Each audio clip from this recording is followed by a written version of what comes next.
Let's move to practice exercise 1. Question 19. The number 68 is divided into two parts such that 1/7 of the first part is equal to the 1/10 of the second part. Find the first part. Effectively, if the two parts are A and B, the question is saying A by 7 is equal to B by 10. A is the first part, B is the second part. Now this implies that A has to be lesser than B, or A has to be the smaller part and B is the bigger part. Those of you are not very clear about it, most of you would write A by 7 equal to B by 10 equal to K. That means A has to be 7 times K and B has to be 10 times K. Or A has to be the smaller part while B will be the bigger of the two. The moment you say that A has to be the smaller of the two, that means my answer should be,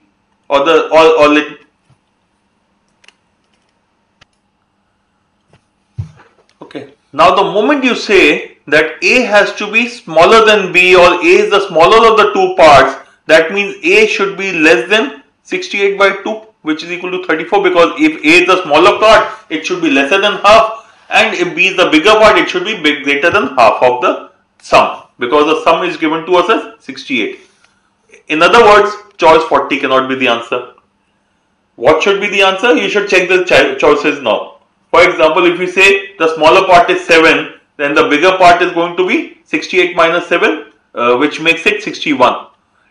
61 is by 10 is 6.1, 7 by 7 is 1. This does not tally, hence choice A is incorrect. You could check all the choices. But there's another thing which you should remember in all the questions.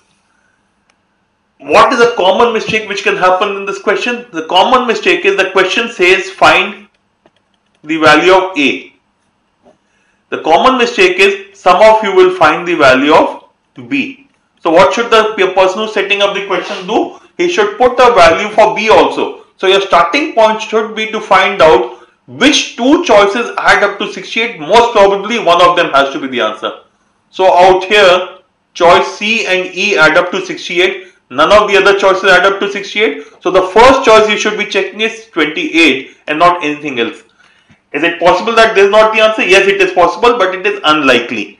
Because the way people create questions, they try to think of the place where you will make a mistake and try to put that choice also. And this is a very obvious choice, which is, and this is a very obvious method of trying to make sure you get a negative mark.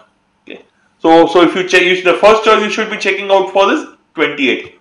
So if the first part is 28, the other part should be 40. And which means 1/10 of 4 is 1/10 of 40 is 4, while 1/7 of 28 is 4. Another thing you could have looked at is my answer, since we are talking about 68 being divided into two parts, the smaller part A divided by 7 equal to B by 10, so A should be a multiple of 7. And on that basis, again, this is incorrect, this is incorrect, this is incorrect, only A and C are possible. So there are two things which you need to remember for such question. If it says A by 7, answer or A should be multiple of 7, 7 into something, 7 into K or whatever. Second thing, look out for those two choices which add up to give you the sum out here, because the obvious error, as I said here, is instead of A you will find B. So be careful about such things, work with the choices and get to the answer faster.